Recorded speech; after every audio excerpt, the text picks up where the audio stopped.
fish kebab. In the very community, I came to pick a cup.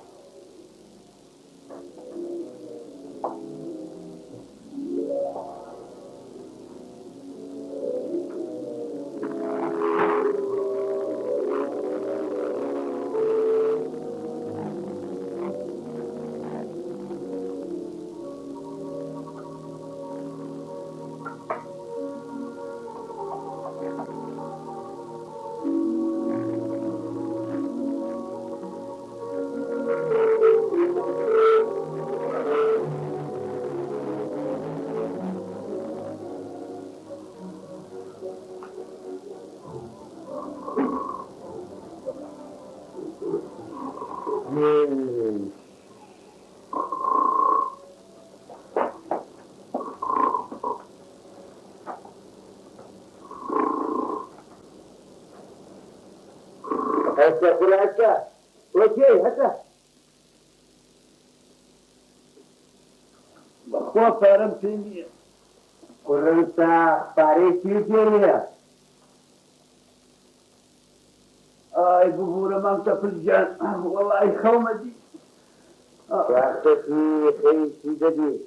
ولا قرابيكم قواتو لا لا هو كم هسه والبلا برشاو يلو والله قرابة نقوادته متنا كم هيك يغي إذا بس باكم موكم جتا والله خوشي وبيت ترشي به حتى خوشي وكنت اسمتي تري سميت شنو شوروا كاول بقي خوش بقول بانهم والله لم شوروا من أمجد كما لا شيء كي ساعة تقريبا توا شاخانا كي ساعة كاتي خاخوا أو ابتدايا هانم هنا بنا يدم والله ما أنت في الجيان أجر أما هو أبويا صار دون زي ما أنت بلا شبو يا ورينا كي يعني من بقاوتك خوتي يجي وأني وقلت يوم تي داري كلنا بالماء بالشورى وكاول بوقي خوف كل بقول بأنا بمتما كاول بيخون بتما شوية تو علي شيء والله ما تنسميك لما قلت لما زوجتك أنتم الفاتية مدورة لبر أول لوتن فرخة فرخة سابقين هسا مني كذا دروا دخوات وخواتي بحق وبزوجي من زوجتي خواو كلينا فيتي بمدورة يا وجعتي جرات أنا صورة ديتي تل شو بوشو شو بو أوتيل بخواتي شاكا من لم يروا أما لدي جوتا كل باوك كم أوتيل فاري أبي فارا من الفعل باخل ما سوزال جانا ماله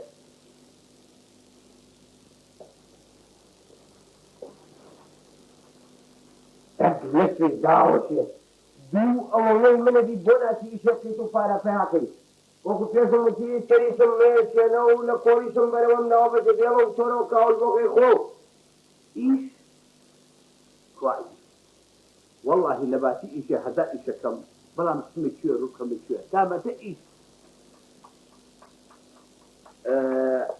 ما أنت في الجان بلى رحمن بي حتى شاغل ثانية أي قربتني إما خوما نخوما درنكن ويا جديد أقرأ كم بو إما زورين وأنا كادر كان كيف أنا يعني خوما إيه ودركن يعني أجل إيه ودركن والله بدو دروزين ما أخوة تفاسا أمسو ليرة بطوفة بلا مكتب مكيشي تكاليرة نو بالموا تري سمي شيني أنا ما أنت في الجان كم بو شو برو بمرا سم ها آخر أترسم لا تجد والله لا مرتل كاتب ضوء مرتل لم حالة باسمية بوخو بكمان يدرا حلي راشي تنخلي جايو جناني وجرقايو أما غيرتي سدبيت وقلت لهم دينا مجالس كسيسم بيشيني ها سيدي كاليرا بوبي موخوا واسيليكم يعني امشوا استليرا بنو امشوا ليرا بنو فسيد بنو تاسعون بيبه تعرف كاليرا بوبي موخوا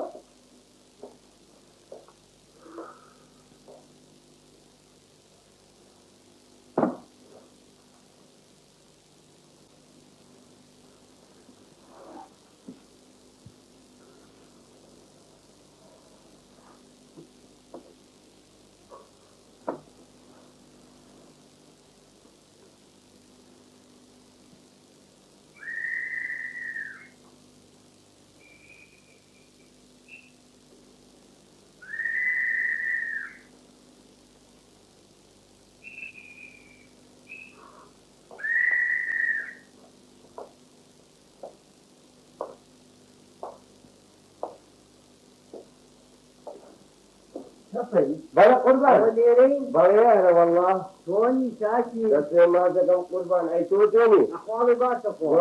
زور باشم الحمد لله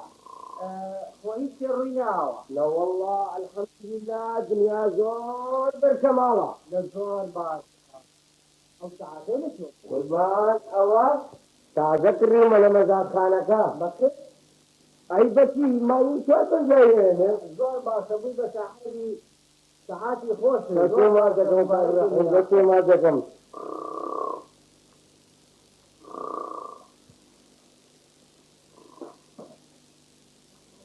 أما كده ناس ترغوزه نخي قربان لو لا شيء تخرج بلا ما لقوا جيجا ورقام تهدين يسولوا مزقتاني لكن فرخي مجرد تجملي جرتهم تريا وتدروا أي بس كاني خوزه والله مكينة لكل جاتي تب شوي ناسي يا أخي قربان بلا أو من بعث ناسية أنا تو مسؤولي بنا وقته شفل بس ما تكون قربان يسول ناقي من زور منتاجة أي هواية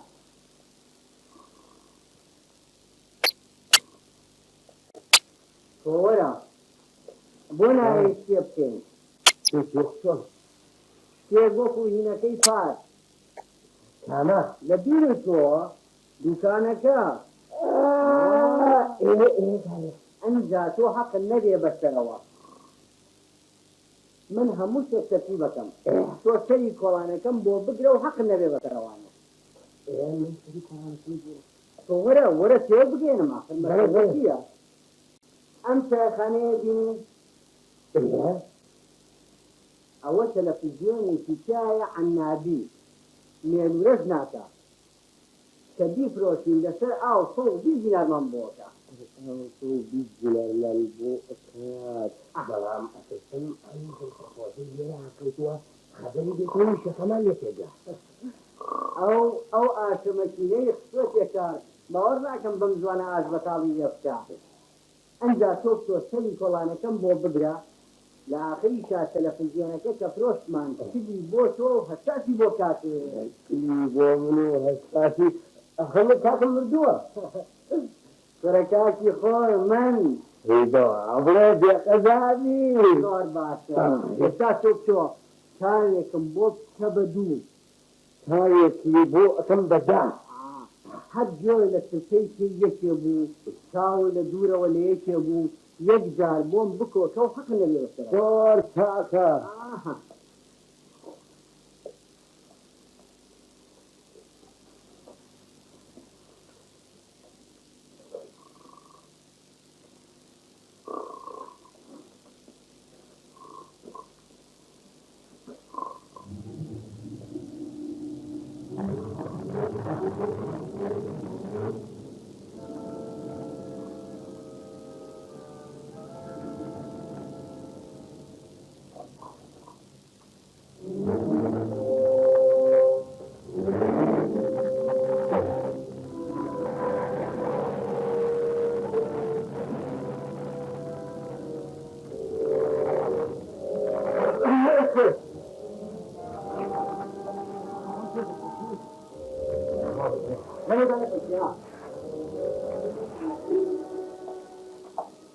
يسهل لك وكم ولما أجل يكي جيلة جيلة وتسيسي يكي في جنين بمطوكا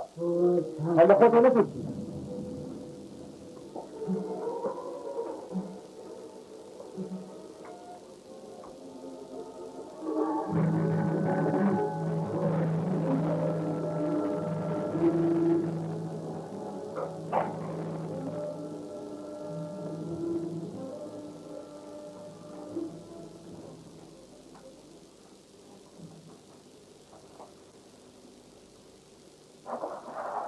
مرحبا مام تفل مرحبا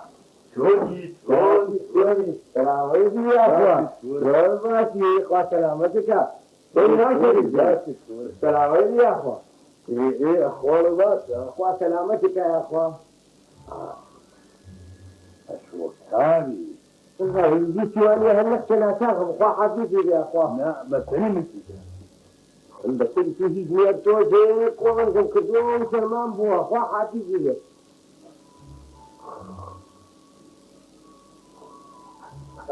دعباس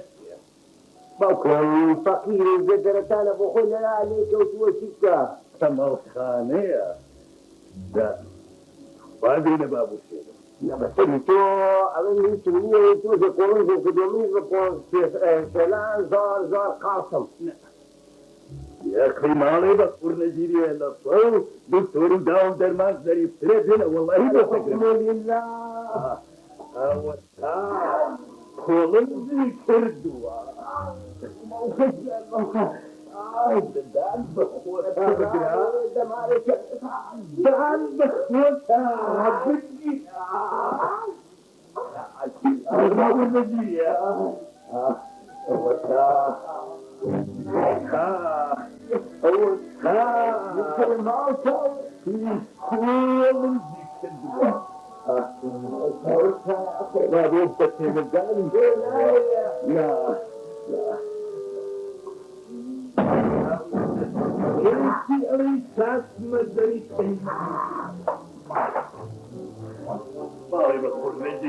ومحاوى على الموكب من بقول شيران قاسم تحت الأكبر وضوء لا يشرك وضوء تحت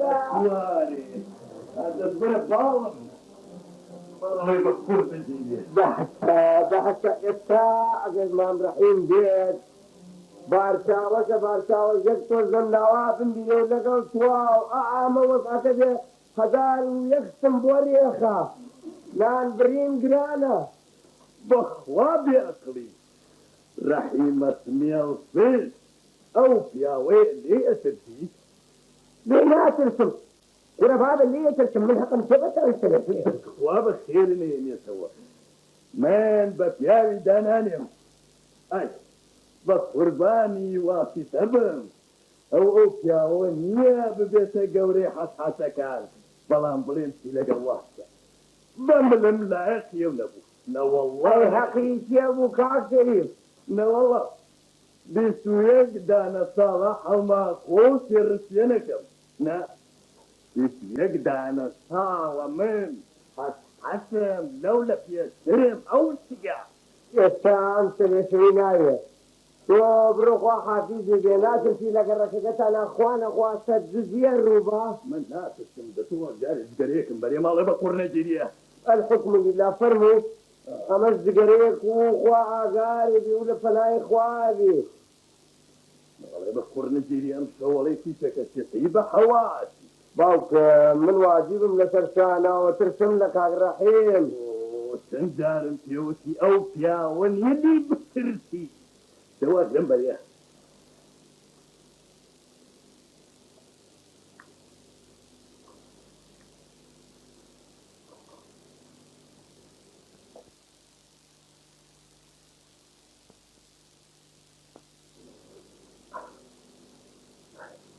ايه طبعا كتاي لما فيت يلبكوا يلسوا وعطينا كام سلامي نمكر علي أمجوا إيه إذا كان وكيف بالبارية ويسيو أرواح بلا صندوقنا من أحكيتي ها جات الفت منيش كوت مسكوا وتم دزا إيه وان كوت مصنم زرمدي هناوا نروي شي زلام ولا والله الزلام دوتي همو شواري تريتي وقرستي يعني بو بسستي والله وان كوت منيش يا وانا او ثاني ومنيش بدوايا والله كاتك الزاني تفرغ ويكل بحمامك ويكل بحمامك شوف لي شيبو لا لازم لا والله أنا شوي ناسم لا يبعصنا ما بخور نجيري آموزا عين ملكتها أودع جانية ورقيت على سلمى وبخور نجيري إيه هزال والله كاتي شو منام حمامك هو سيركم يعني حقيتي كنيم والله سيركم أفن مغليتي والله ما بداني ودجي. إذا أنا حقيب ومن دمريا أنت روحي كتيتو حل تتسيا دعا وازوا مسايم الناقي نبولة توفسيسيا تاز زاوا ودريب دنيا خوشا ورا والله يزور تسلوكي.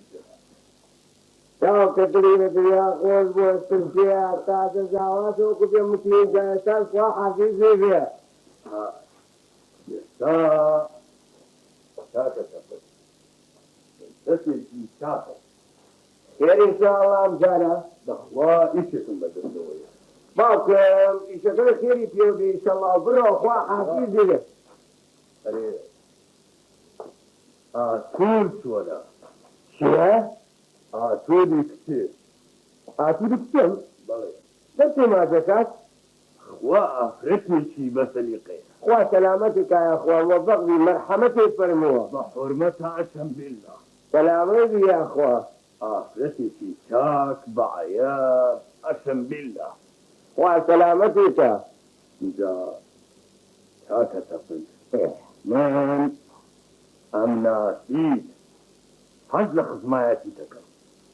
حج خدماتي ساعتي أخوة ساعة مسفيني أخوة جيني كاريه وهاتي دواياتي بسمكي باكم تكون من النغيه سولي بوكرك سبي جريتو ورپیاوی تابا ايما هاوري قيمين رجاليكم آمنا لتسرم باوكم تبرو أخوة حديثي بي أو تتعزيلك من بوكاتي تخفي لي كاين دبرو اي تاكا تفل نارهم ابي قفتم بيتي لكن نعلم انتم شو قولي ما روسات وقتيتي لكن بس يعني ده تبرو أخوة حديثي بي دنيا هو إني نبات جيسي دبرو زي رجاليكم مثل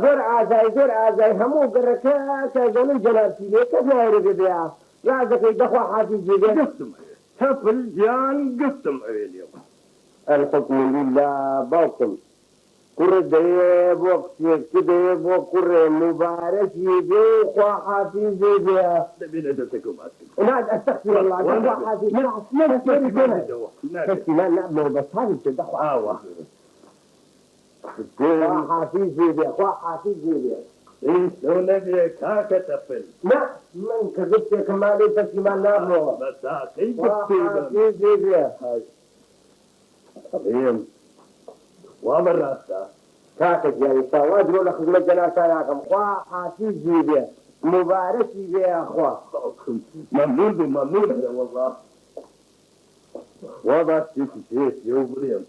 يعني إن شاء الله أنجارة يشكون في نكوش بتوباسا إيه ما بينا حزن يوم هاي يتم بو أبيت وإسلامي باشم بو دارتي الحمد لله نقصد الإيمة إن شاء الله يا أخوة حفيظي بيها لقل إخواني ممنون حسين براسي نبي وكسكت في سوبيا آخر شون ما أشاولته يا مقصد ما يجيتوا كم لكن سرم توجان لكن تعلم ومغقتك تبروخ وحافظي بيها واجب في الخمان ببينيني إجمالي ولا مسؤوليتي يعني خمان تبروخ تعالى بعد كلمة نبي لا تبيشوا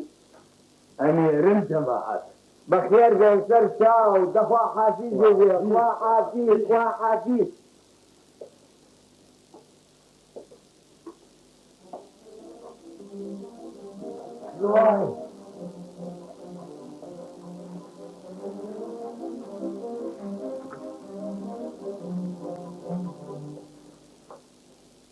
جالسك راوكا كان يبقى دهوا جامل بلنسي أول أيمن جواب أي من ذكره حبسني جناسا سعيم بوكن كان رحم ختايم النبو وصلاواتي لي بيتا زيادنا هم يتكلم في تواصل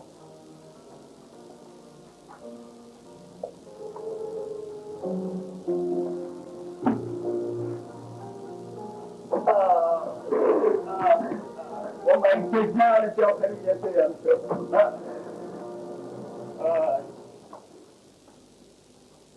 ئەوە چێکەی لێرە هەی قوڕم ساغی بۆ فەساڵی ساختەچی تێبی تێبی تۆ لە بەرسی هەزار یاخۆ نیشانە بۆ نازانم چ لە دەستەرایە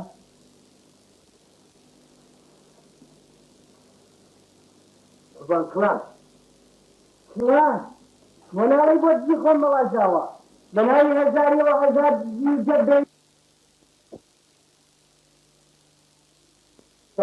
وبعد بمورة والله ما تدري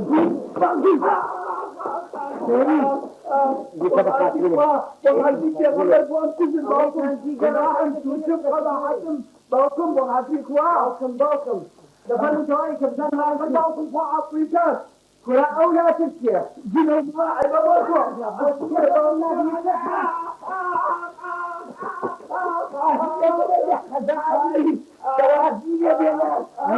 مرباكم وسيم كسر وسيوان لي كان بنعسانا قاعد مفقيرين مع هزاري هي هزاري وسيوان لي وسيوان جبه خبز وجنوب كل سوية سنة بتالي باكرة وقاتي الله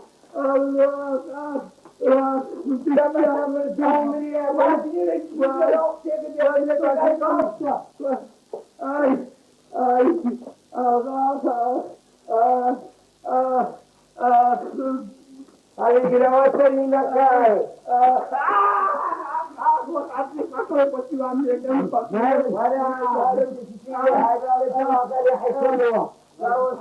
والله يتنفس اذا شفت مشات اللي قال لا تستاذ ابو جوان لك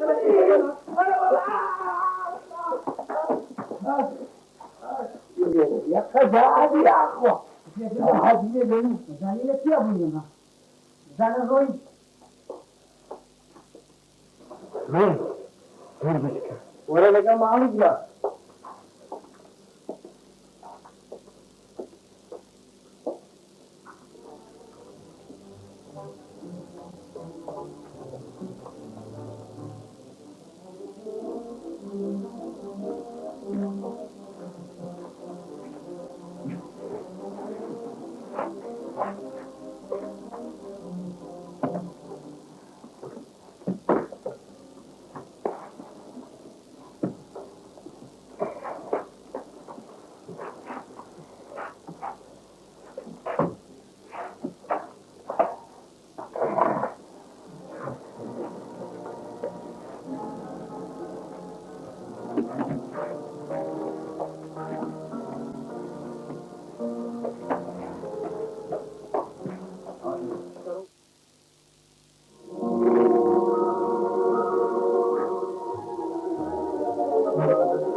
ئاگام لێ نەبوو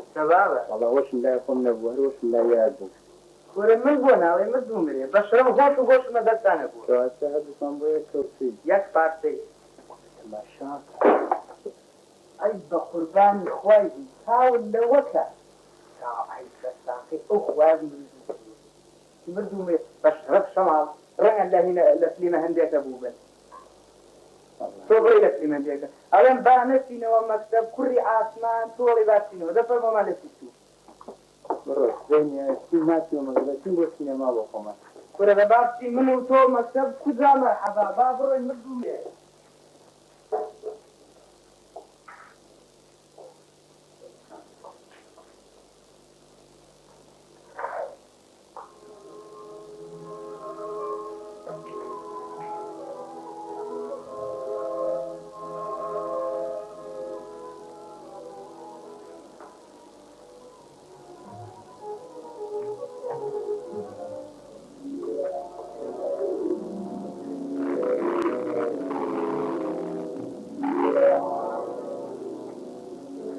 أما حالة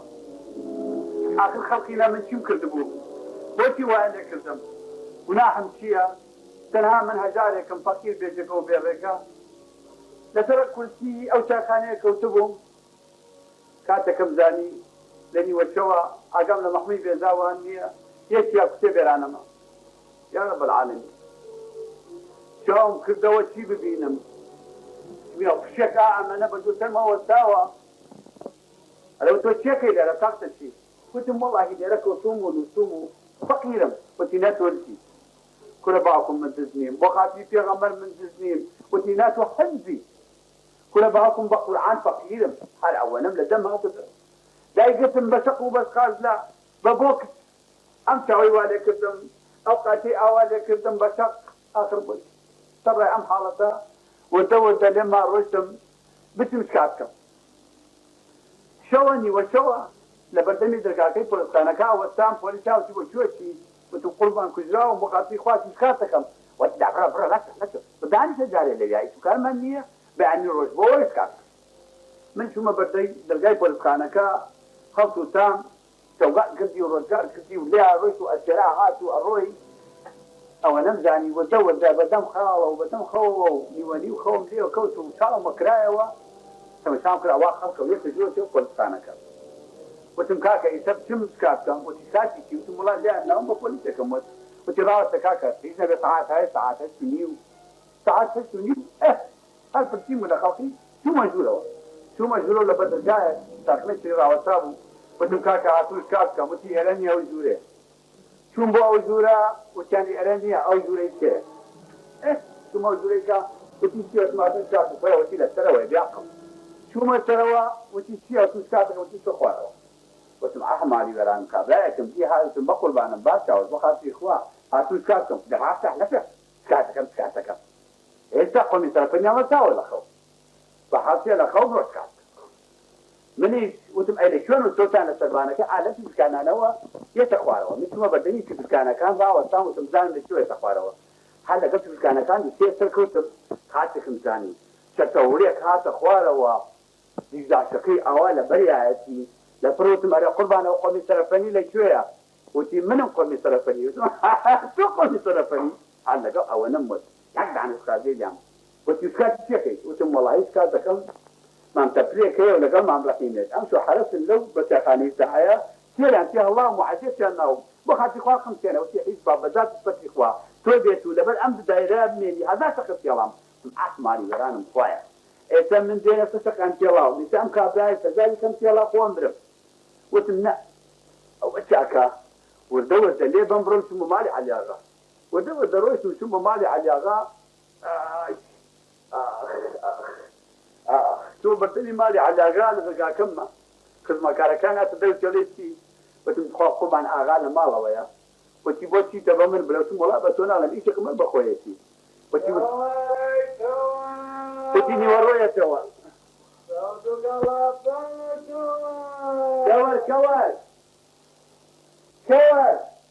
كوار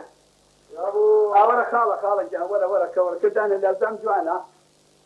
اگر كواري والله بازار شادف تو فاركي ما داينه خاله داينه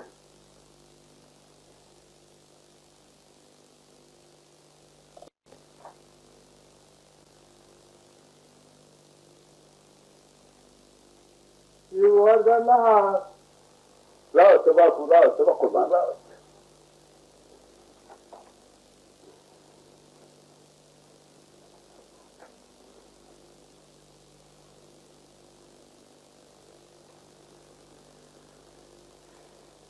يلا ترى خارج يا راوس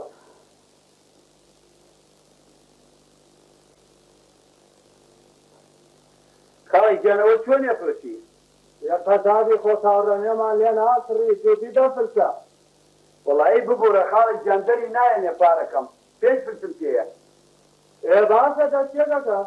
أزعنم خارج جندر تشيكك بلا من أنت فلسم دانا وبين بنانك بيخوم أو عدت سمايت سقينا كبين بالي كما سلسلة بقول يعني كبيرنا كبير بقالتي توي ساعاتك استغفر الله استغفر الله والله قالتي شيء بقول بانبن يا الله شو يا ابو ولا ما جازت كيف سما بالي دافتا ما جابوها ترابي وما لزاني أرزاقوا قيناك رولا قيناك وتبعتك وليوتوا لازم بقرم تغلى فوق ولا ترم ما جاوز يا رجل ولا رولا وفيت في التوت ما ينبك ولا فاتقن كوتوت ما ينبنان قيناك باوكم تبرو خافي زين هذا الشيء اللي غلط وكلام والله دايك وكجي باكم دايك دايك كجي برو بي برو لا باكم كلاك هذا كل بي برو باكم بقوام من نامي وكجي ولا كل ده دايني باكم دايني بخاتي اخوا يا اخواتي بقول لك يا مخاتي سويت كلام يا ربي خاصري خوب الراتو والله ما يشوف جانا اي اخواني كيف جاني مخاتي قران وهي بلاك هي منظر بصري سيوه كل باكم يا واد قد غير اي بناتي كلها بين خارج جنب قربان يمشوا هذه برضه هذه دي دي دي مرمو خاصري بلاتو هذا قربان برا خارج هذا قربان ريشهم كل تا كاين هذه بس يا بجتي كل بسيتي باكم اگر ايام برشق انا خلقي لما سلسليه وشركه سرانيه اگر ناسي ما برشق اما حالتك يا وهذا كيف يكذبون سنة فراوان ببسيتي أيوة كل أولى تواشي بوتو شوف وعجة او نصر كيف اوكي سلسلة أيوة او ابو دعوات اي كورن بوشي ده تمرو في الفتن بابا بنانك في عاشا اذا بين ربعكم ابا موا دبرو لا دي تربوني موتي ولا دبرو باوكم بين اجناتي دي بدكم والله. اي ناتي كيف روسي وترى بطريقة ما الساعة أبي أشياء ناتي دا سبرا دبرو يصير اي ناتي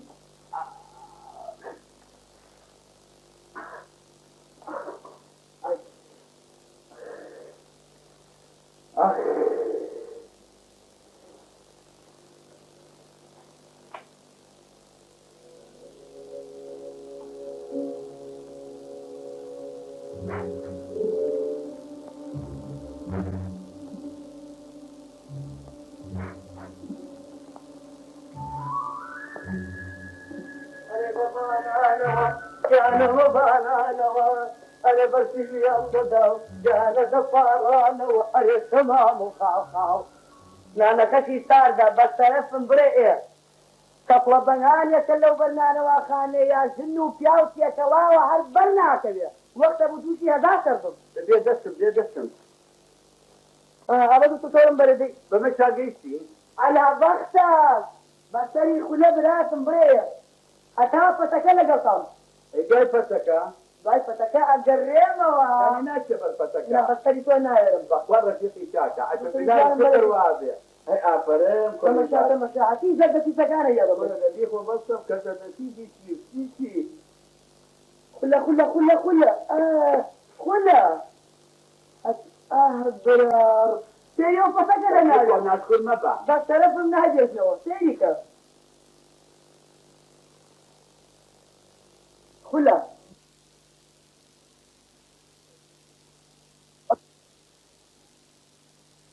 دكتور ايواد قتوري وبرنزو تيسوال شعرنا خوي سوال قوضو خين باشا تقولي أنا والله هيك الناس يعني أنكر يا دكتور كرا دكتورتي أنا خوف خين باشا أنا ما والله تقولي مريض كمان ما خوف واي متى هذا الثاني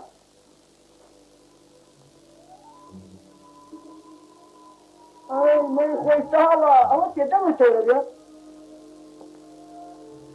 يا روني يا أنا يبغون باشا هذه بخدي خلا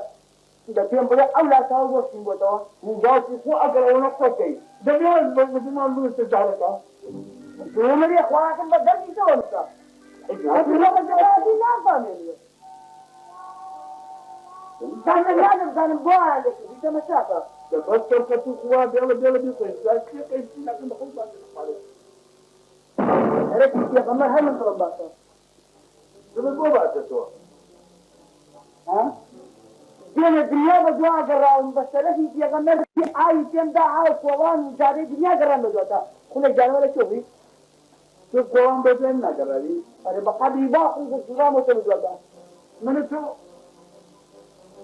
تكون بيني مثلا يروح حتى دعائي والرسول بوي واركي كالسودات بريه والله رازقك هو شو بيسوى بابا جرمو كل كلته جانب مو كلته جانب مو يسندو دوس مو أو بنام دوس تو هەواڵم پرسە لەولا بڕۆ وەرە هەتاکی مە ناو بازار دوکانەکەی ناو بازار نییە لەو دیۆکە دەشایەتی لێ و خان و ماڵ دوای لێ تەمەشان کرد خول لە قەڵە باڵغیەکە بەسەرەت بۆ مزانی قڕیشاوتۆ خەریک ڕاتم چی بوو؟ لە دەلانێکم پرسیوتم ئەرێوە چییە؟ وتی هیچ نییە ماڵی مرزاحمە مەولویان کردووە ولا وەک ڕێژمار بۆی چا کەمزیک بوومەوە تەمەشا ئەکەم هەر قەمەرەیە و ئۆتۆمبیلە یەک بە دوایەکە ڕیز بوون لەو بەردەرگایە بەسەرەفم ڕێ بەرنێتەوە لە بەردەمی ماڵێکە؟ ماڵە مەولۆکە هەر ئەفەنی قەڵەو قەڵەو و کەسخەدا ئەبەدی لەم قەمەرانە و دوانی دەبەر قادەکە بوون فەرموو بۆ لە ئەسەرۆیان بردنە ژوورەوە خۆ لە منیش خۆپێک ناچوو تومە پێشەوە گەیت بە ناو دەرگاکە و بە کەسخەیەکەوە ڕۆشتم کە پژملیان گرتم و بۆ دواوە فریان نامنیانێت چێ بۆ گرتی؟ دوانەکەی لەبەر دەرگاکە ڕاوەستا بوو بۆ مەلو نییە؟ ئاتی تۆزان غەبیاقی بۆ ئێمە نییە بۆ دەوڵەمەکانە کە بە قەمەراتن وایە مولوایە خولە بوو بەگرێ لە دڵما چۆن نەتم بۆ بەرامەیە گەیتە زادەکەیەوە بەرەوە شێت بوو چی بۆ بەرامەی چی؟ ناو مۆزوەکە خوا ئەزانە چی دڕوجانەوە چیا بووە دڕاو بۆ دەگەڕمەوە لە لوکەوە خۆشی ئەم ناسیت ماڵێکم ئیلا ئەبێ دیگەنێ بلا زۆری خۆتی هەردانێتی خولە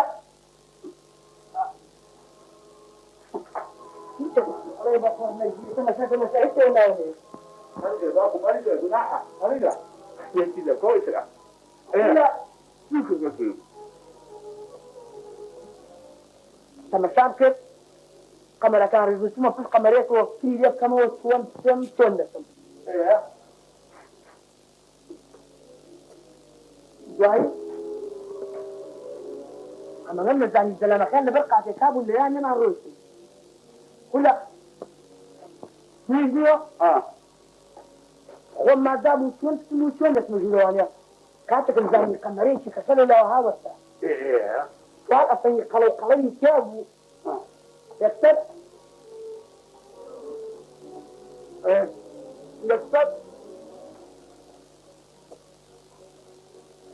چۆ خوارەوە کوردەکەم بەچی؟ هەیدەڕاوە زەبا بەدەمانە بوون وەڵا کاکە ئەفەنەکان دابەزین و دوانەکەی بە قادەکەش بە فەرمو بردیانن منیشیت خۆم تێگنا عادل خۆم کرد بە بینی دوانیان ئەوکتەر بۆ ژوورەوە زۆڵ ئەوە چۆن زانی؟ هەر پشت بۆ پرسەتەکە یەکەزاری براتم ئافەرم ئەتۆ بلا ئەوانە پیاوانە کرد کە گەیشتمە ژوورەوە چی ببینم ئەو مێزانە نییە کە لە لاکۆڵانە تۆ پێی لەسەرەکەن لەو مێزانە ڕیزکراوە بە ڕیز حەد لەم سەرتا ئەوسەر بە شەرەفم ئەوت قیتارە چی بوو ئەمە چی ئەسەر بوو؟ سەرراوەتە باش دوو بۆ بگەڕنەوە نایلۆنی سەوزور هەیە لە بازاڕا لەوەیان ناوە بەسەرە ئەوە سیریەکەی خالق حتى لو بلا موقافة زلزانة برزقان لوا بشرفهم سرطاني لبعضها بإسراحات باش تصير في شنو جانبه دراوة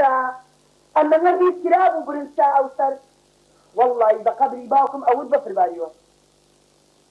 خلا لبين وبين كان يعني لنبروا لو بروا قاتل الذي قاتل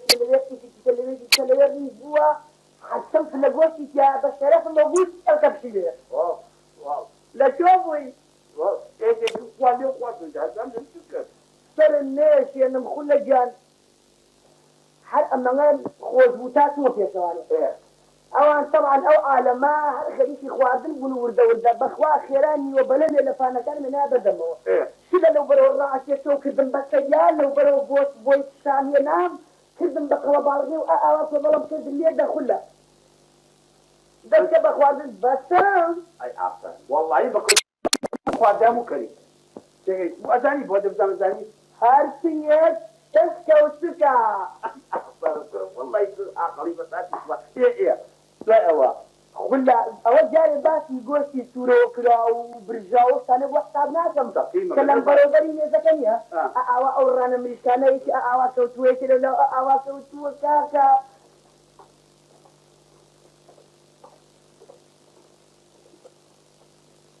ولا خلينا بس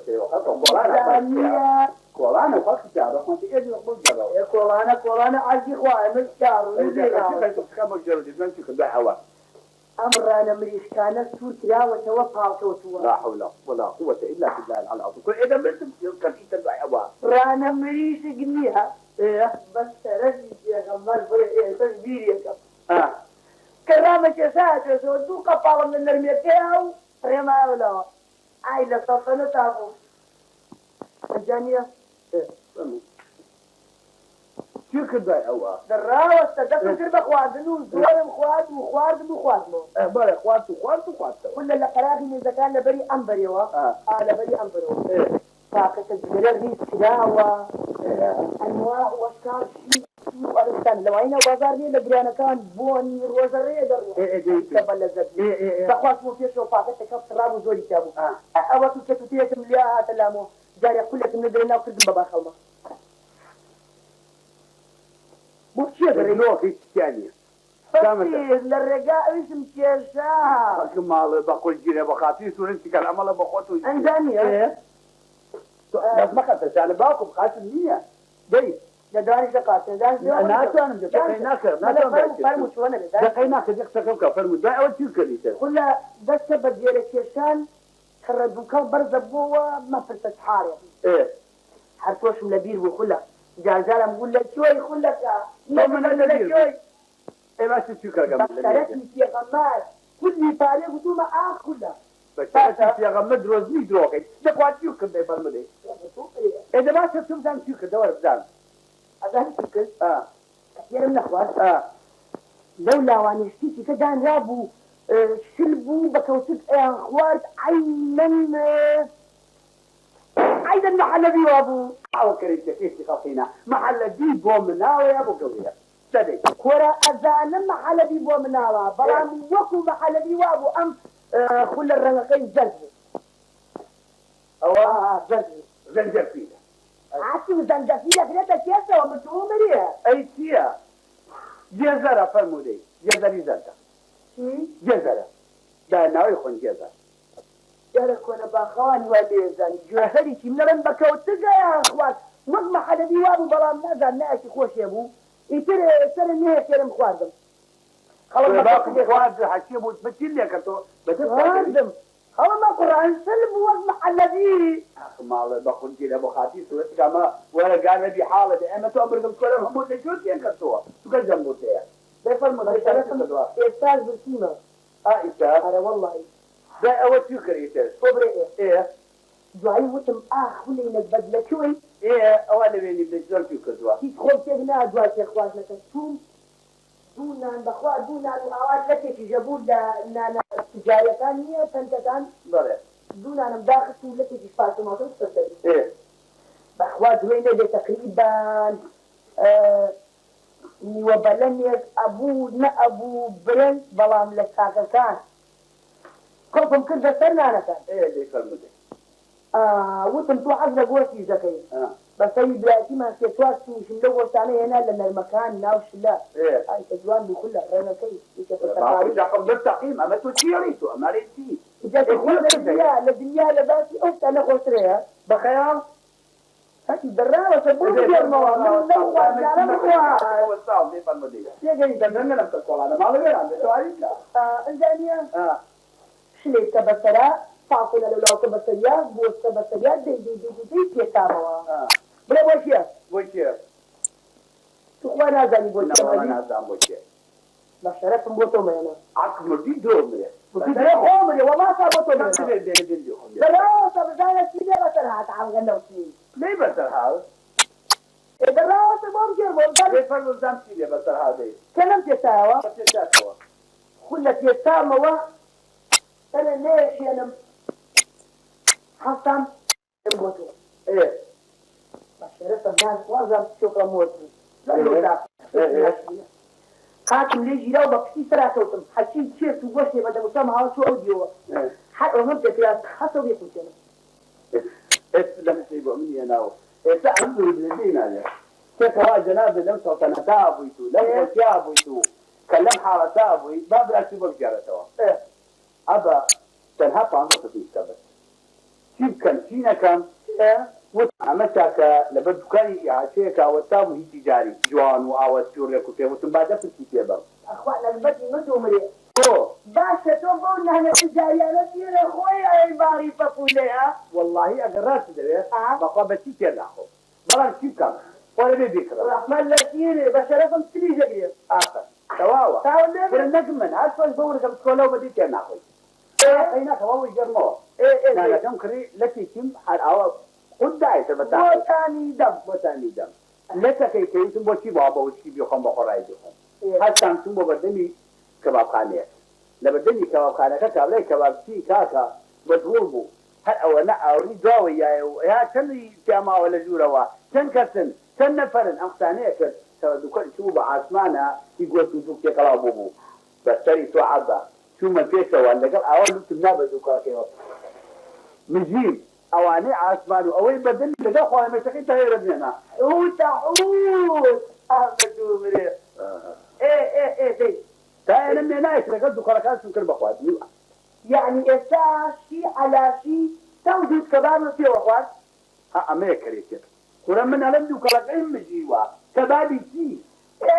يعني بخيال ايه دوابر النوشي الجانبي باش أوا زوري في عزية كأي كشيان أول شيء بقدر ما تعمل شيء ولا أتوا بس أنا أما ما بلا تدمات تساقم بردي جرواها كجناب ممكن من يقوم دزلكم مشورة كلام دراوة منتم مريدا والله يجاوز موتون جرواها ما بس كأنا كنت عازنا بازار دي جناب دراوة شو ما تركوا شيء كانوا سم أبا لاني وشوا كابرين اللي كتام لقد كلم كتو تمشام كتو تاو مال بري شي بين يا رب العالمين بسمني ايمان بها سمعوا في شكل ليني حريت حتى كان مع الرحيم كاك هلا ونزمان وتوتاوتي تودي وتمدزني يا الله أزبم لا تيهلام بفقدي هنام يقولان موابم ديواي هنام بوديواي هنام أما نيتي هلام أما نيتي هلام هذي اللي بريم أما أو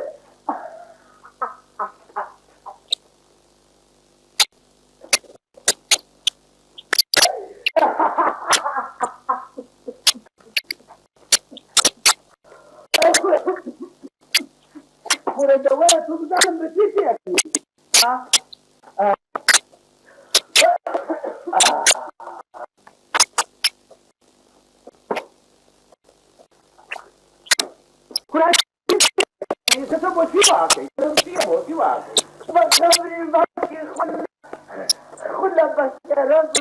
بالله وهمزة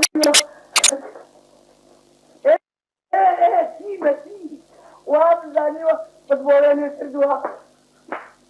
ولا رشيقي واضح أسمع ساعات كمان ممكن وزاني بتبوريني مكدوها لازم ما فيه ولا مراتكي براكان بتبوربو سمع فشيش بتبوريني ياكل بتبوري بمنك يا جيتي ما له بقول كذا بخاطر شو في كلام الله هلا والله عبا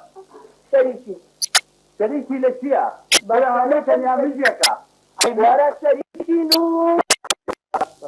زحمة النبي تقاتل فيني لا والله تخمسي تتقاب معنا لزحمة النبي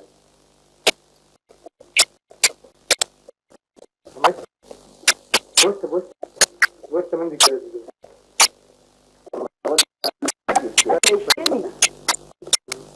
سلامتك يا اخوان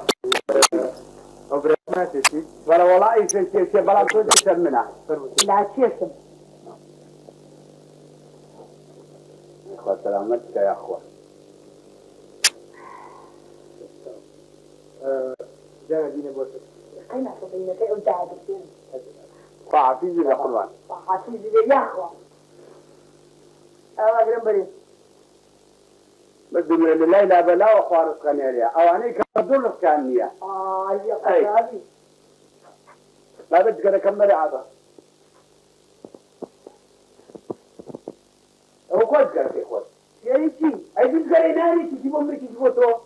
ولا باعكم من ورا من نقل بالله وتبوع ما مساكن وشي وادي أقصى معكم خون متم سلمك أبيه ولا بشرف من اليوم والنقل أو بوهر بسمانو برا من تايرة خوم دتيجا من تايرة خوم جري بدو بوتو ده تكيكين خير تسلي لا بدو أنا كيف بوتو ترى بنا ركيت आप تري بوتو بس بقى كفر من دي كده أزاني بولي مرنقل لا والله أو من تحت ناس هو شيء وانا ناس وأنا بخوانا هنا أما كوريكا والفلوسة أسنا تاكتي الله أما كوري كوتو سكير أري عبا كوري واقفين هي وعبدو من ياكل بو تو أفني بشي زني أنا فني ده تو أغلطت الشيف فنجاين بريا بس رحتم خوبة كم بيت أفني بوي الله خشي لجوابي أنت باشا أما أفني سلسل جاي كان لا حتي بدوغة يا هذا البوي كتفنجاين كان إيه ماشي أما ما هي أنا ما دينار ولا دير أما نحن أول برم عمري نمنا جبل كوكا ولا فروسيا بهو فكرة هو سير الدنيا بهوته برايو أبى تسوي الجماعة خبوا لقال معنا وقت خوي إيه جيتي لشو لمقصد لا دعاء دعني بس بايراني يستريتو منك حتى ولي والله كنا جوا دامي سمو جاريكو عقلي يا فني تعمل يا من يقتدى أوي هذا بقول لي شوف كده هو بس أول بول قادر شي بس أول بول قانع أجمالي بقرجي حتى بشوابي بوسدنا آخر كريم يا مجمع خنا أبي جوا أي والله تي ما خما كنا بأخوة أنا بهيدنا أبوي كاب يعني ما خو ما شاك ما كلام آخر بس تجي تقول بريه إيه من زول أجريم توك من كوري جادو كولانا روسا ولا شهور روز لا كولانا كوم بله أنا لا مشيكا بشرتي تيكا مرسوم ولا ترمية زيادة لفرقت أنا أسم مكتب عن طواف الدولة مكتب الزلتان وشمو أو خوانا بشرت ما تنشى عدانتي كده خرج يصفى فرماء الله وشاف عداني ناو أسوريانا وزادتي والجي إيجيكا بقى ما شاك ما شو كنت يا موسي أشوف بالله بس كل شيء كده وكتيان الله يقول في الشاشي كل باكم شو شاك كم إيه شو ما بقول بوليس خانة كأي شيء ما خالص أنا كان كتو أما يبرو ترى ما تقول إلا النبي لا رامك قبل سنة خيول لما تشربوا براسه أنا بستيتو أو كان مرة مداريشي وتم الآخرات مو مالي علاقة شو اسمه مالي علاقة كأوكي وتيني ورا ورا أو يتوقتيني ورا شالم شو ترى شيء لبي ماري عياغا وجاني وروا أري والله أني وروا كانوا دكاني هي كبرى أما كل بقى كم سووا زراعة كوتي قد ما يبين دكاني بالجا أما في ولا بيشيلي وكل بيسمعنا خلاص وقتك أشياء كخرا بتاعنا مش كلا وكوتا كباشكا بباريش جانا يفرشيا شخرا بكاني جابوا حني بتاعنا فيها باشا وما زاني باشا وبابايا تنروجا من يمو الروم يمو أروى جيتو أروى يا دكان فكرة أخوي جرني ياخذ هاي خاو آخر يوم نازني كل أما شاوت إنك كلا وكا وقتي أول يوم مثلا ما عنك بترجع فاش ما عنك توناي سوا بروكاك بتسوى وتكون شاب وقتي خوي نعاتي بتاع صوبت أي شاربوا أما شاربوا أول مراقبات يعني كذا بتشتري كذا كرفا تانية وا هاي أبغى أبو تانية باشا كل كباسي ماري عياغات من لا أنا إساتي باشي مالي عليها ودي أمي وروا أنا مالي عليها وأخذ ولا هنا من ناورا أنا ما أقبله فرسا النبيوا يبو أجب قربان بمام رحيم أجب ساقي قاتبم أخ خوز جاي خوالي لبو ما أجب لدوري جرم مام رحيم جان أجب قرباني أو قاتبم أجب دس خوز بشرف حاجة بو قرب قرباني بمام رحيم جان أخ بشرف مرتوا خوز جدي كوشيتا ونما يجا ما تدريا سبب سباق بوتي لا تسيا من المرجوله باشا كتو أزاني أبي ورياي الياغين والدولة أو بێکە بەرە باڵکم نەچۆکتەیە بڕۆ با بڕێ ئارە وەڵا بڕۆ دێ دەبڕۆ با بڕێ بەخوا نایە ئەو تێمەکە تێشم ماڵی کێچن کۆنی خەڵکیە مژن یەک فلز ناهێنێشین ئەوی کاتەکەمان ناپرسێ ئەڵێ چی نانەچی ئەی زۆر ئێستا لەبیری ماوە کە لە مەکتەب ئەمان خوێن نەبوو لە ئەشیا سەحاتیا بوو ئەیان وت چێت لە مشتەوە پەیاێ چی کێز لە چۆ پێدێ لەبیری نەماوە کێز لە چۆ پێدێ نانەوت چێت لە مشتەوە پەیاێ وەکەرە ئەی مشک لە چۆ پێدێ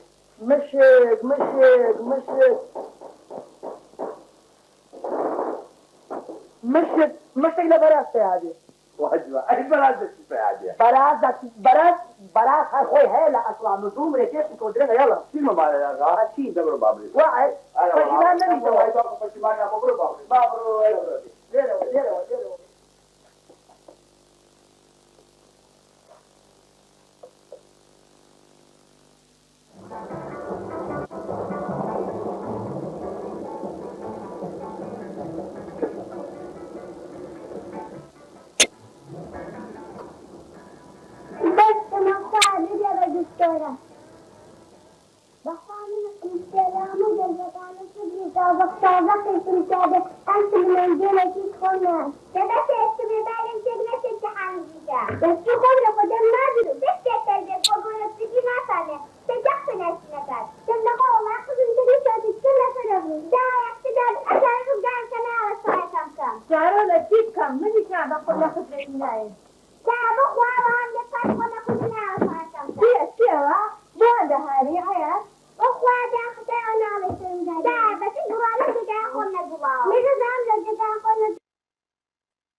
سلامة بالروضة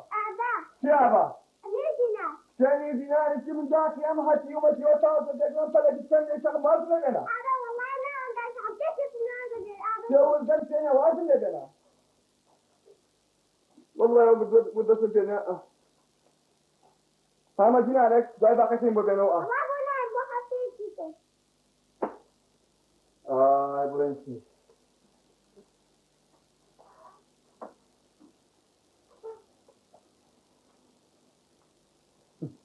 شو المسؤول هذا؟ شلون مالهم كاول بو؟ يوش لبس يقوت عناكم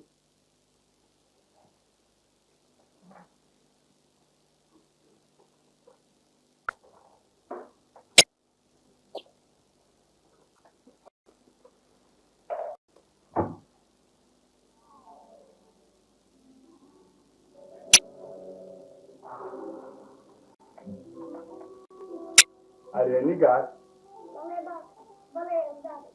هو ذاك اللي شوية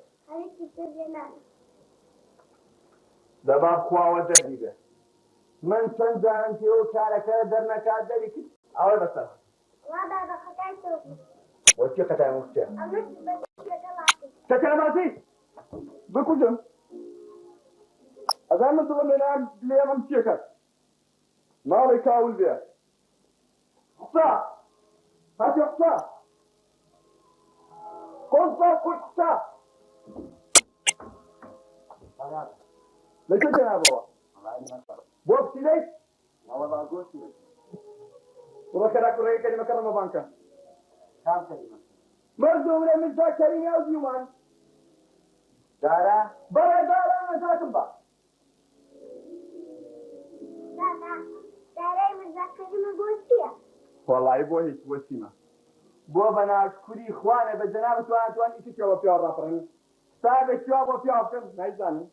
إذا بابا مختار السبب قد بريت أجلس أنا نشوف لا والله لا شو يزاني بلان فيلمي هنجي زانن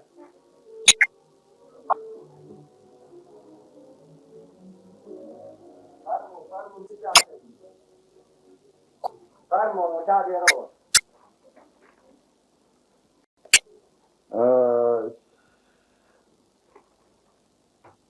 السلام عليكم.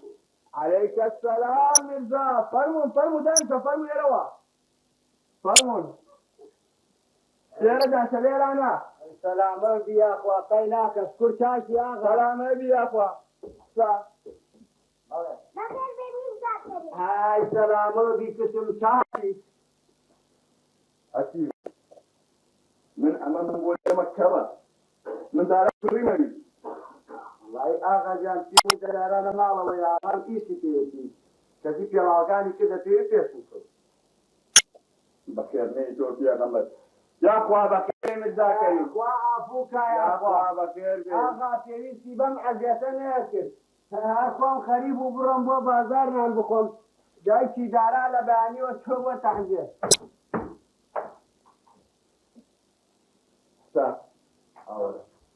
حتى ناسي ولا رخوان الشيء وتبيه.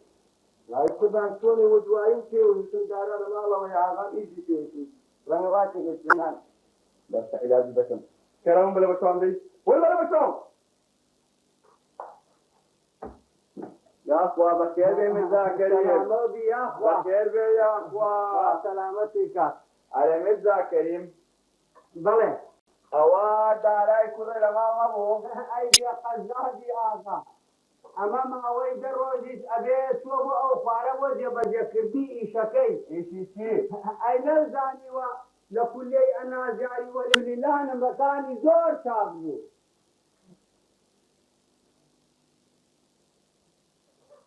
كل أندازياري. وكو أو شيركم ملعوني أو زنر دوري من ناوا.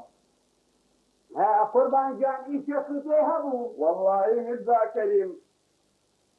نفتي إيشي خوم أبو بامكات. ايشي تي نفتي حسابات مابو. احسان تي قربان حسابي خوم. تابي خريج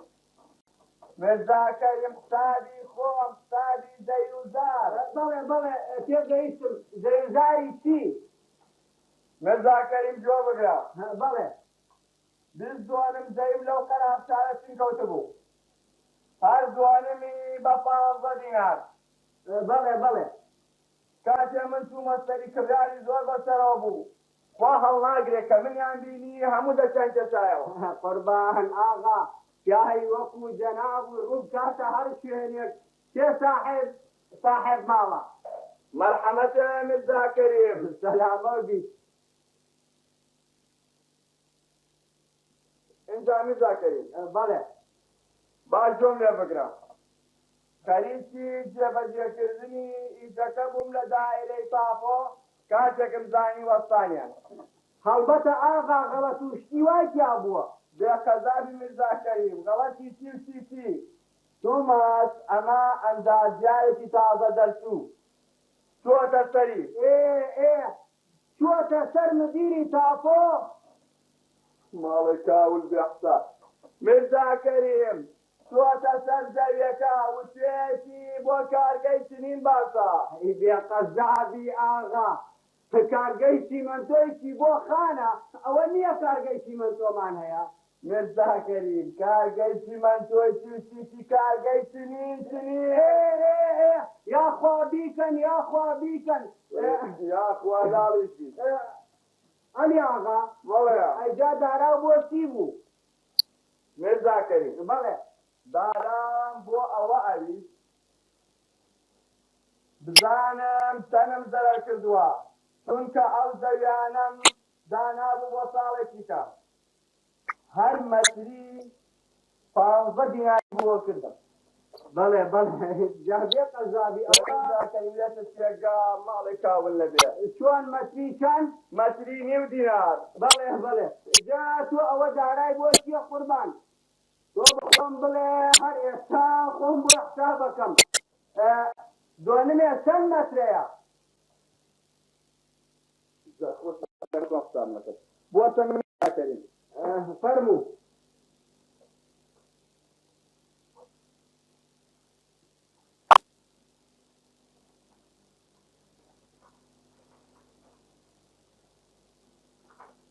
دو هزار جاترا. بله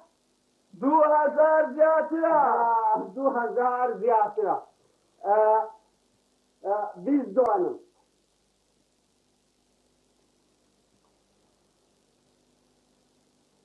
هەر دوانمی 2000 متر زیاتر بێ وەکو جەناب ئەفەرمێت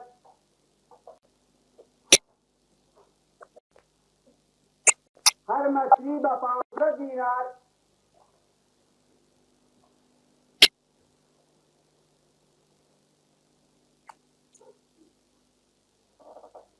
آقا 14 دینار و نیو زەرەرە بقدر رضا كريم علم هر دواني بفاهم بدينار متري تيما ونكاوتيا سواب يا قزابي الحمد لله قازان توزور قازان جا آخر مرزا كريم عملت زام لو قازان سلم زررا لا آقا الحمد لله زور قازان جا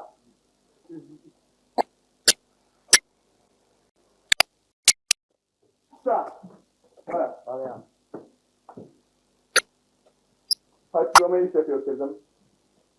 أما بس هنا أما وقت يا أول جوتا تقول سكياتا كلام فردا كمان دي ده مرزا كريم بحصاحبي جناب قازان زما الحمد لله بله على مرزا كريم دارا كيتوا لا آقا قازان توزوري في قازان جا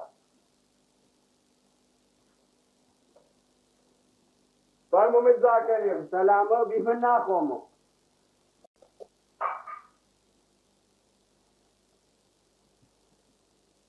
الحمد لله شفاء دي سلام أبي يا أخوان مرزا كريم إيه مرزا كريم مليون بسي دارا كيتوا أو موضوع على أبو نجاة الباب بله بخواه من اشتازان بسير روجيتر دا بله بدان چه درگاهت روزی كيتوا بخواه واتي اقم چونك اما یک حتى ابير روشتو و کاغذشی بونا ناردو مظهورة مرزا كريم بله راسته إنجا مرزا كريم بالناس دا كلية باشو نبو دقال كلية أنداز جاري بخواه بلهم چی قربان آخا دوكراتون يعني ساعة دوكرين دوكر كم والله كان انا كل حوالي بعضكم لا تقول من ده والله كل بعض كلنا والله مني بردوم لباسي من لكم رجع كجور خيرا والله مرزا كريم ضوء غلطي كتوى كلية أنداز جاري بخواه ويسيتي دايكا كيف آغا لرشيتي منها نماوة راسكي كنجي أم زمانها موايا السلام عليكم عليك السلام كلك السلام عليكم. عليك السلام بانسون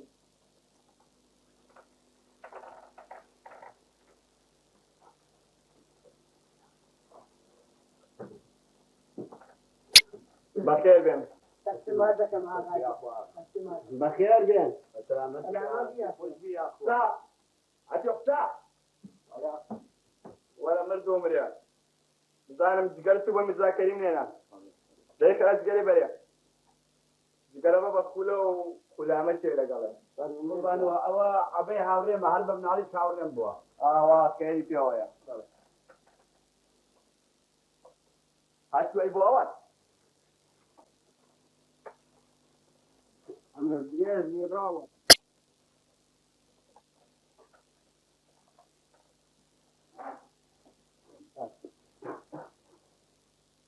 زقرانا زور جارم خاطف منا خوي أنا بخوي والله عيب انا خدمه جناب تزقر ما أنا قيناك هالطاقة كيف بني بخوي بخوي ناخذ قربان زور عيبه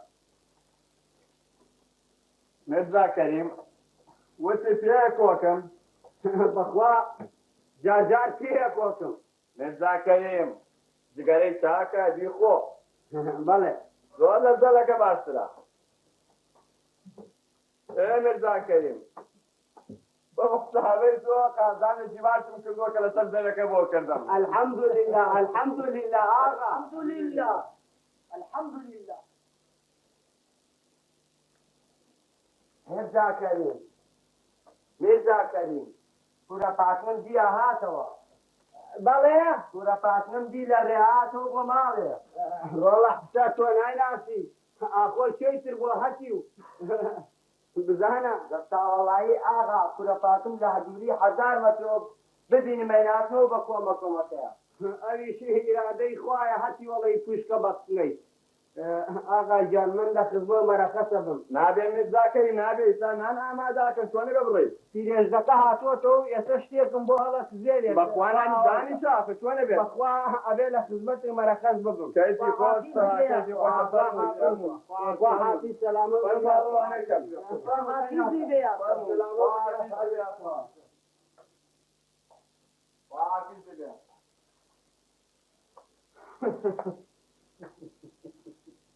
بەخوا حسابێکی بازانێ وەڵڵای هەر بۆ مدیری بانک باشە یە قەزابی ئام پیرانە زۆرە زانن کورە زۆری 30,000 زەرەری 20,000 نارم لێکەوتووە بە حسابی جەنابی قازانجی وا لە کایە تازە خوا کردی بنچی ئەوە دانیشتم بابا ئەزانی چێم زۆرە زۆری لیاوم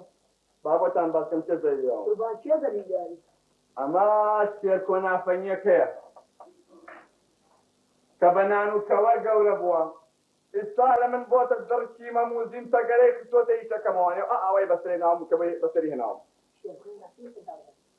ئەوواڵێن چی وەڵا قوربان هیچ ناو خۆمانە قساکەی ناناڵێن چی خۆمان بوو باسی خۆمان واللهی قوربان باسی ئەو شێرکۆیە نییە ئەمەی تی هەڵا هاتی لێ کردووە هەتی ئازا هەیە لەسەر شکالەتی ئەرە واللهی ئاغاجان ئاغازنە لەنان دێکەم مردمە جارێ وەختی نانی چییە بڕۆ سەختە وەرە بڕۆ ئاغازنێ بانکە بزان ئەمانە چێ خولە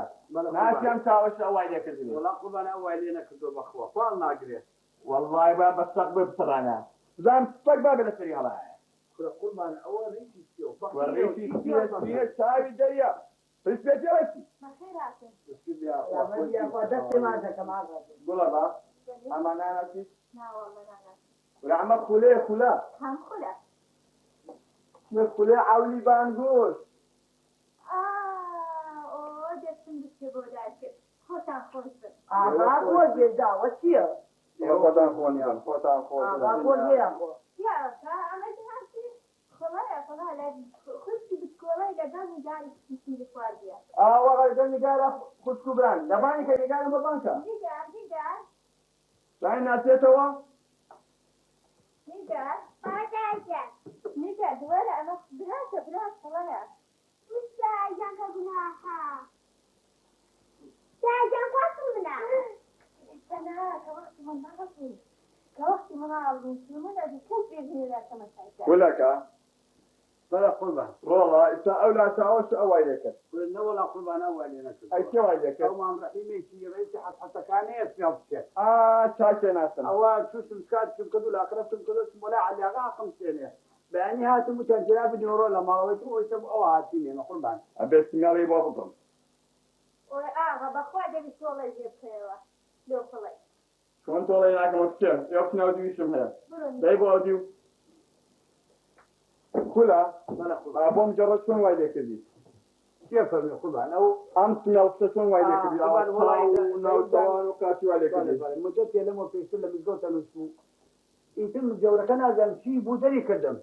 وەکو دەری کردم چاخانەیە کەم و قورسێکی لەبەردەما بوو تۆ چوومە سەر ئەوێ نووسم وتم لەمە دوو هەر لەوێنم یەک سەرێکی لێ نووسم لە نیوەشەوە ئەوسمە قسە هاتوو ئەوە تۆ زەن وتۆ چێکە لێرەکم ئەی فەقیر لەسەر کوتە نووسم وتینە تۆ دزی وەرە باوکم بە قورعان دزنیم بە پێغەمبەر دزنیم تێگەیشتی هەر ئەوەنە مداغەجا بە شەق و بە سازە و بە بۆکس و بە قۆناغەتفان ئازانم چی لێکردم چاو لێکی لێکردم ئاگام لێە کار بێبێ حەقەتەمە علاجی بکەم خوا دوام بە یا ڕەبی خۆی بەڵێ ئاغا بڕم تۆ لە حەدیقەکە بۆ سەرەو دیوەوانێ ئیشەکەم بە کاکە مەحموود هاوڕێ هەیە لە بڕە بابە تۆ حەدیقەکە ئالێرانەیە ئالیا بۆتە ئالێرانە لا ئەو درەختەوە ئاوەتە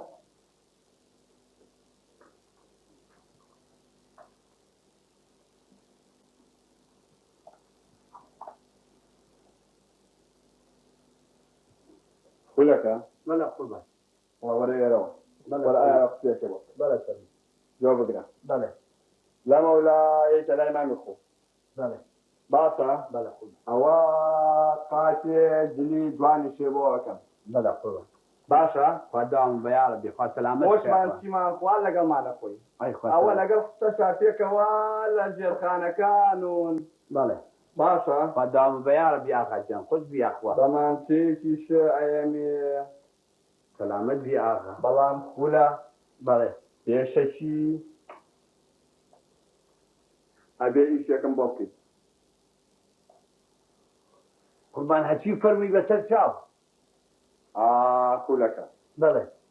كلك خود زاني سربك ونقينك والله راسا شوف بالله أو شيرك وملعونة باوتي وايلة توكردوا أو في وش أو زر زوري لمناوا أجر لماوي يقدور وزابهم لنا وبري زور ممنونم قربان شلون يعني شلون افرمي أيدا ما أنت بوتيني يعني بيكو جم بلا بيكوشا قربان ابو بكر من تاكل جيل بابا زدانا بذات اخواتي تبتك هي بي بابا من تاكل بناكل جاو وين كناكل لو قلت في اغجان فما وصاك تكل هاتي دزاك خودو مني او انا بابا كمان جاو ودوانا ولا حافظ ولا ولا نسبة جيغير عجب دعوة هي قربان هو بوروي وانا وعبيل بلا قربان عبكا بلا جانا تو زور كوري تاكي قربان أمري قريب من بصر سرب ودكم جو بقرا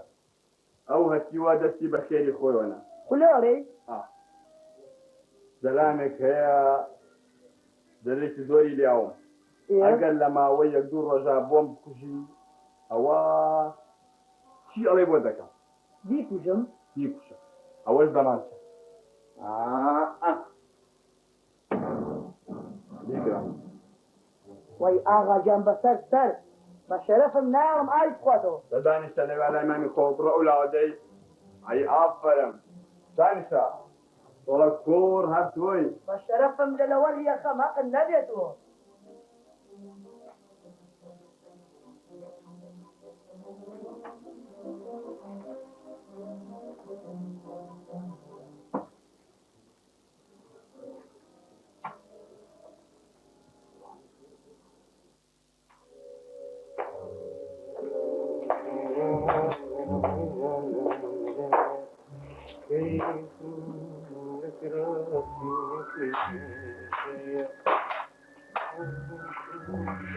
هوب باري مسبا بارمش تبلي فرمودي زم تشيلي ايه جملة بقرا اوان صحارى بس ماضي بطل جيري بقوت الدنيا بس ايش مزعج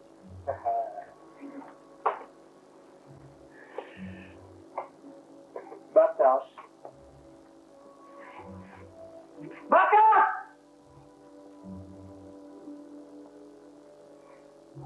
كيف بلبم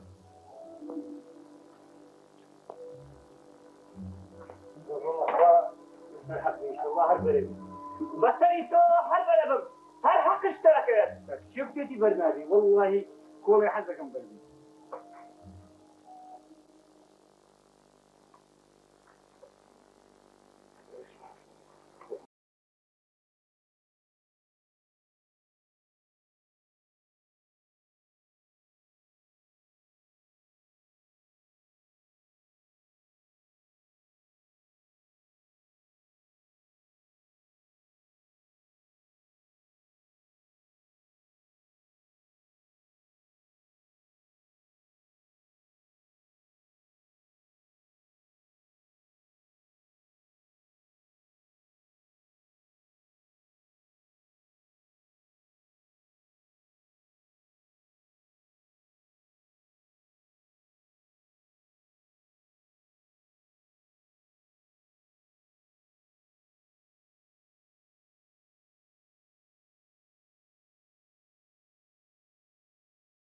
واني بدهم شو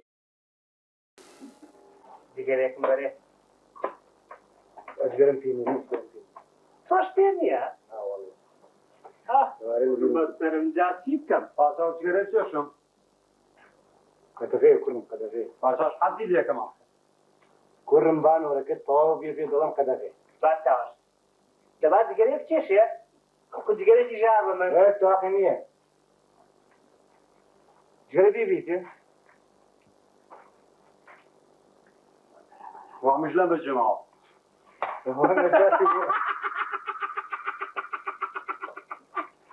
توش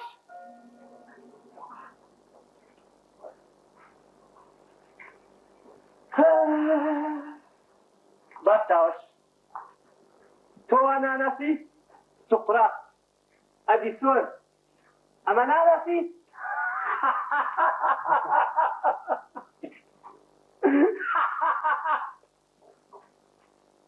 بارچاوش ناوی جلۆکەکانیە بێت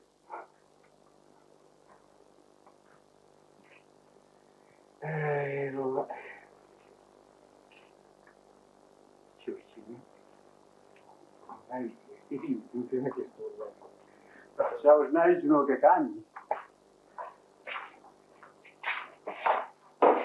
ئەمە چیە قوربان تەلەڤیزۆنی دزیوە ئەکماڵی بە قورژیرێ ئەی ئاریەکەی لە شوێنی قوربان نەمچیوە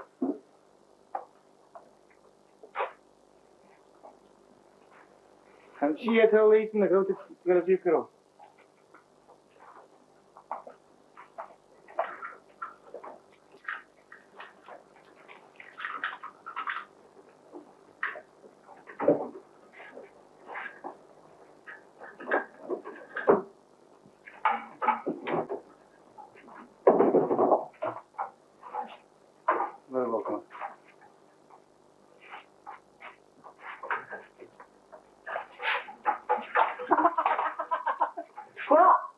یاخوا بەخێر بێ چی لێوێ باوکەکەم براکەم چی لێبێ تەلەڤیزۆنەکە تەلەڤیزیۆنی چنی ئەی بێکەوە نەمانزی کوڕە من کەی توان ناسم کەی تۆم دیوە کەی توان بە تۆکۆتۆ برا باشتاوەش بە شەرەفم بێکەوە دزیمان ئەگەر ڕوو نەژێ ئەما تۆژەمە چییە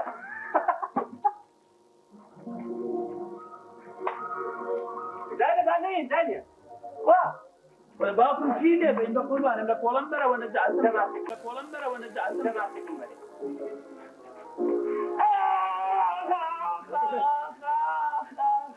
ولا مشيت مشيت تاكل سيرانه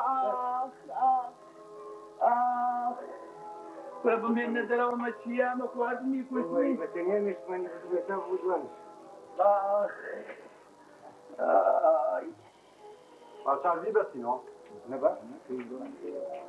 چی دەوێ باوکم چی دەوێ لای چی گوێ نامە خوارم خوارم بێنە تەپاڵە گوێ تۆ چی دەوێ لێم باوکم دوکەوەی ذلك بشي بلا لما تقول وقنا غصنا هي مستقبل تسوي قبل باشاش هذا خرمه اي خۆش مێت بيستي خربت لك دەپاڵمەنێ خۆمە يا الله خير قوربان ئەزانی چی کردووە بصير يا لك دي داشی ئەلەکە چییە ئەمە پیاوێکی تۆ داخۆش اسمع ئەی ئافرم وخاتي بيه ڕۆژکێ کوشتو والله بقرآن كيفن نكشتو بقرآن والله يان كده بقرآن جان كردم جنابی باشاش ئێستا لە پرسیان لە کردناوتی من کوشتومە أي من نبغى على تكلم إيه جاتيا جاي كشتو أقصيها كدوا هاي فخلي كل باشاوش بعدين هاي عبا چی بخور باشاوش تو خوارێنە ئەم پیاو کوژا بسۆ پیا خۆشە فەخت نییە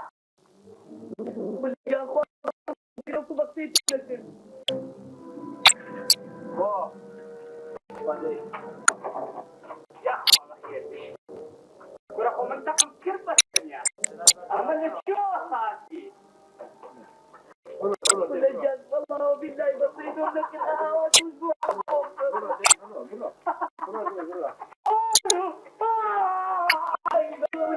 ئەوە شێتە شێت بەخوا دۆزە لە تۆ پیاوترێکتا شێتی بەجێ پیا ناکوژێەوە والله يجينا جوريتي جانا ايش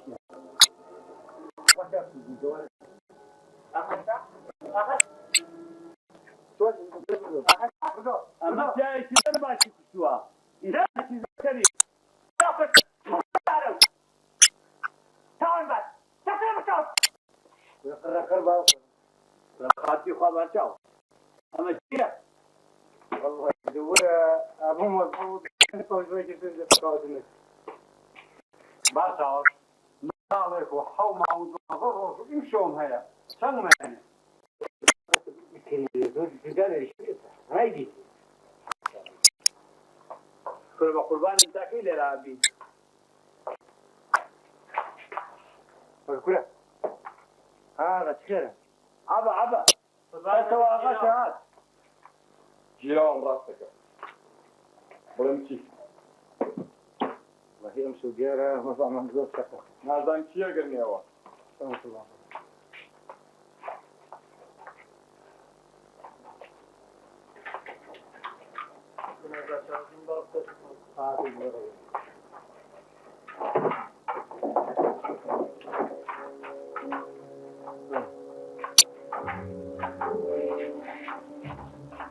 اغاز بينه بوجي وخام فرمو من اللي من موا لا والله سيبوه وتيل فرمو ولا بوجي وخان اغا رجولي فرمو شو بيسوا ولا عبيت ياو ولا بيسوا عبيت ياو ماسك مبارح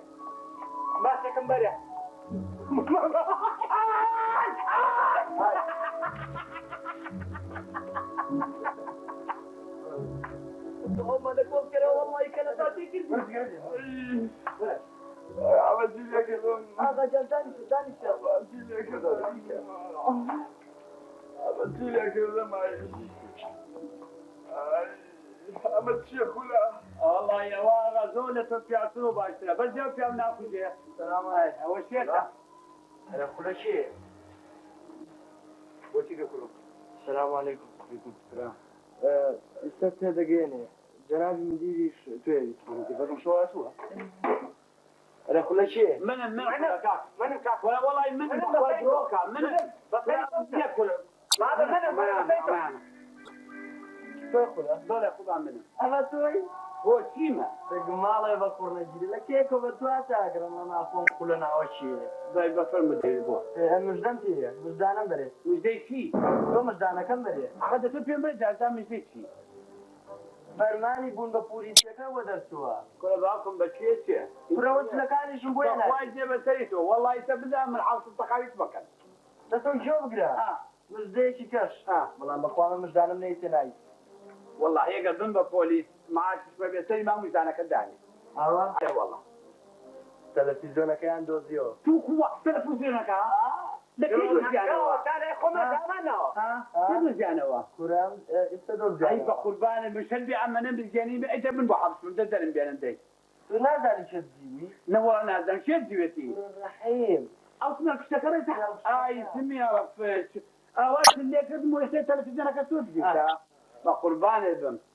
بقربان او كي مدرسه والله كلها بله وخاتري في قمة الحسيب يقول هو كتب بقى فرق بيعرف يفسر عن نفسك يا اخوة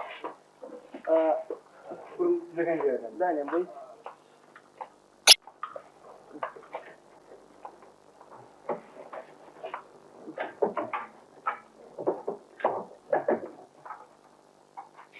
سلامتك يا ربي قدامت عن بيا اخوة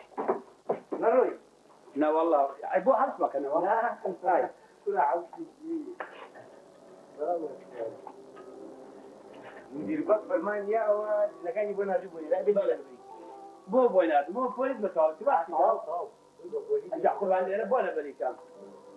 وفرماني هو يعني ما اتواني يعني باشا باوكو كما شبت الجوان قربان القوم خمد شي سميت تاك صار كان ابو توا ودول دي كانوا نادر انه كان في بالبيوان اللي كانوا قربان بس زين يقول بقى تكانو تو شكلت الدواء راس ده تزح من مكيتا ما عاوز بقى اي كيف بقى اوصل له عادي قريبه عواكب هاي ها جري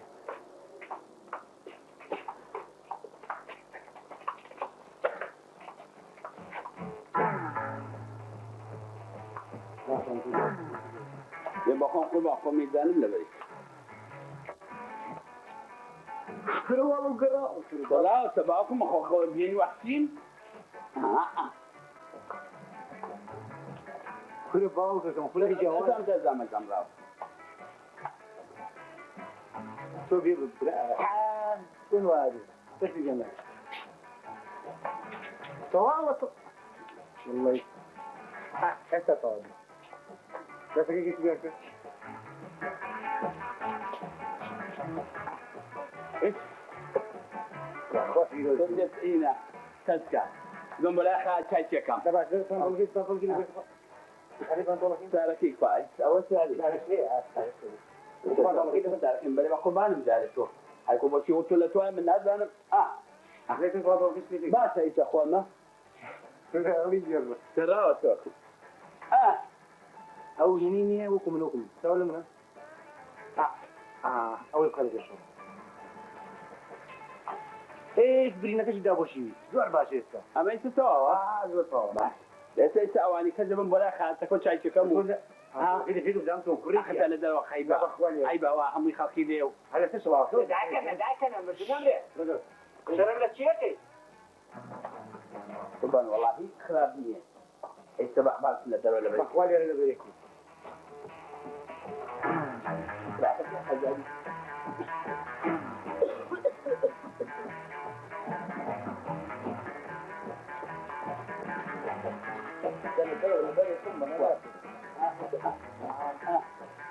لو أنت تسوي ساعة كم لدرجة فقبان سيبهم بلا خاتك هاي كمو باشا وانا كتبت نبغى ضل عشان بالله كوريجي تقول لا هي مش غير هم ضل يا اخوة فيروز بكل شيء فسلامتك يا أخوة في وارم جاي دخول الترات إن شاء الله هرواشب مهرواشم فحافظ يا أخوة لا ضل رجال هذا الطاقي باوكيبم عوابي بقوليس ودرس دروا باش معطيكم بوكي برواز الكل جاني من رفيقي تابا كرة وتاع غلا خدمتها رجال ولا نبع غابرة يجي ولا يخوما كورة تاكل مراسيل يشتغل محمد بعد تاوش أي من كي برغم كورة برنامج جاربة جهنم والدنيا كأول بمرجم اللي تولد الفاق فيكم ماشي قربان أو خلناوي هزاري كاتهام يكذبوا بتلفين زيان زيو عنده أنا زيان قد مبارك نبي كورة إيه ولا باتي سامان ومالي خلق فارزن شو بولي الزيكا حسين قالت لك كم كنا والله أما سي والله هيك لو وانا في السماء جيت انا مش كان السلام بقولنا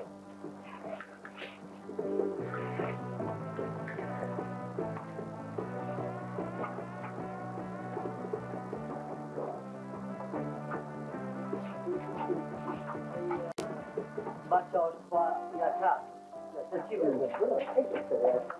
يا شيخ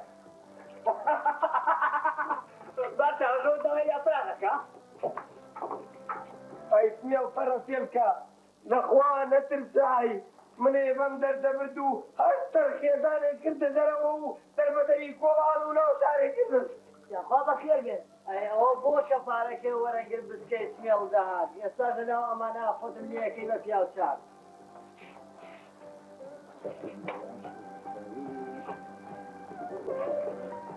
شو مشكلة مع زور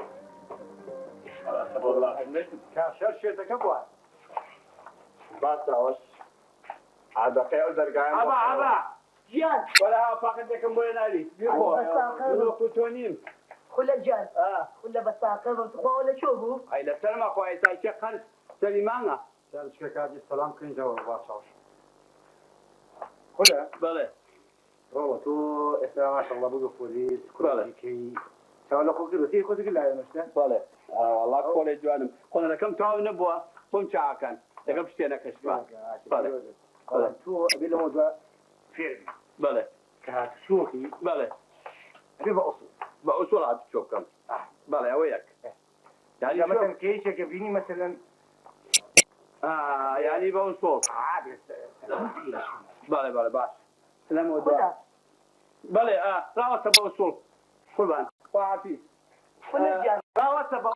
بأصول برام بأصول بيان بأصول الري بأصولي تشاؤم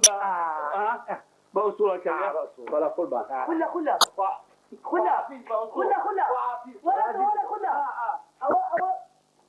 ما تفلو انا ولا عايشين التالتي الله ولا والله من بيزمنا يعني بلم خوي وقتي خوي ممني ود وتي كود على شغله بتاري باشرا او اغات ولا خدمته شو روشر دبي كلمه عدم صدق بتاري باشرا خلا جان حريزيك مبوبا خلا أتجو نملا ودوا نملا ما تنكر وازنا أبغى ندخل خلوا باتاوش دقيقة أو درجات كلامنا بتبعوا زين هذا قال لكم شو أنا قبل بيخوتي برو شو نبي شيء طبعا خذ شو إيه مرة يتجاوز جاتي بيان يعني وراني ولا بخوا ما قدرت فرماي مديري لتربية إيه ما إمكانية تسوي دجاجنا باتاوش كاس عندي أكم هذا دقيقة شيء ثاني صار شو ما تعملنا شو ما تعملنا هذا تري مرة وتريش ما ماشيين قال لكم عليهم نادي كلهم بيجينهم بخوا صلاة أسم بالله يا بجدين جناب يستان بجين على والله بدين يا ما أسم بالله باشاوش تخوا قتلنا لك يقرب بيقرقون بيقرقون ربنا أبي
بلا قربان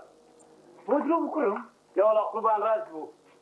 بلان بلن شي بيسم شمع مساكة شاكمو قلنا لكم لا دكان يفوليش وشو سلم لمالي عم مزايكم إيه عم مزايكم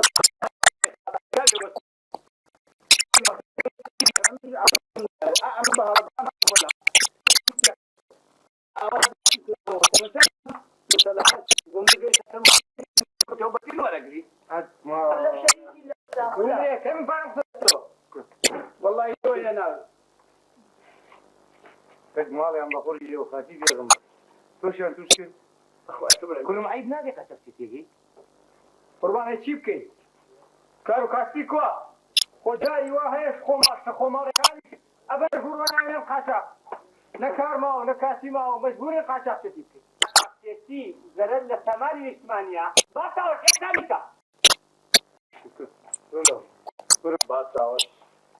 باتاوش تاني ساعات يك ساعة ما هو باين يك ساعة ما هو تدرج أخوان قربان الجناح غلط جبناه